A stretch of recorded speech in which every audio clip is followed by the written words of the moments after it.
my name is Larry Lomax, and today I'm going to be talking about the environment and the concerns that we may have for it. The environment is what we live in. If you go outside, look around, that's the environment. People, animals, plants, earth, that's all the environment. We live in it. So, back in 2010, there was the Gulf of Mexico suffered a huge oil spill. About 3.2 million barrels of oil were spilled into the Gulf, had a huge effect on the surrounding environment and damaged it as well. So there was animals such as dolphins that were dying 2 times 3 their natural amount, and there was birds such as seagulls that were dying 10,000, 100,000 during that year. And it took about 3 to 5 years, a good chunk of the last decade, to clean it up. So what if I were to tell you that we could have similar effects if we kept living the way that we did? Currently, we are living in a very unsustainable way that uses a lot of resources, and it has a huge effect on our environment. It may be slow, but in the years it will catch up to us. So one way to measure our effect on the environment is our ecological footprint, which is this footprint icon right here. Our ecological footprint is the amount of land, so resources, stuff like that it takes for us to sustain ourselves. So the typical American takes about 5 to 7 global hectares of land to sustain themselves. And what that looks like, about 7 hectares is about 7.3 acres of land. So today I'm going to be talking about 2 major environmental concerns that we have: water pollution and climate change. There are 3 main categories of areas that we need to watch for the environment: air pollution, water pollution, climate change, and some of their subcategories. For example, ocean acidification, acid rain, greenhouse gases, and stuff of that nature. But today I'm going to only be talking about 2 of those major concerns. Of course, there are many other more, but I just decided to pick these 3 because they're kind of common knowledge. Water pollution. What water pollution is when we damage the water supplies or water aquatic environments by putting oil into it, chemicals into it, trash, and anything that may damage, kill, or just limit the space that is in the water. What this also does is it limits clean water for some people. So for example, there were 785 million people last year that didn't have a direct access to clean water. Also, what we can do by damaging water is we can have harmful bacteria grow into it. So for example, last year there was 120,000 people who died from a bacteria called Chlamydia.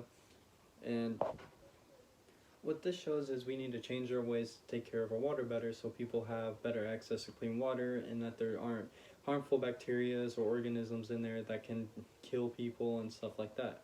So, I talked about water enough. Let's talk about the second major environmental concern that I talked about: climate change. So what climate change is the change of temperature in the air due to things like called greenhouse gases. Well, greenhouse gases are things like carbon dioxide that eat up the ozone layer, that causes sun radiation to hit the earth more. And what this causes in places like cities is smog, acid rains, and things of those sort. What this does is since there's more radiation from the sun, aka heat, it's warming up the oceans by this process called ocean acidification. And what this does is the ocean absorbs the carbon dioxide in the air, acting as like a sponge for carbon dioxide so it doesn't hit the ozone layer as much. And what this does is it's changing the pH level or the acidity level of the ocean. Since the Industrial Revolution, so about the 1840s, the acidity of the ocean has increased by 25%. Now, this may not sound like a lot, but some animals or environments such as coral reefs are super sensitive to things like this, and they can only live at a certain pH. So if you were to think about it, if we were to increase the acidity of the ocean by 25% in about 200 years, how about another 200 years? It'd be about 15% now, and more animals wouldn't be able to live in those ecosystems.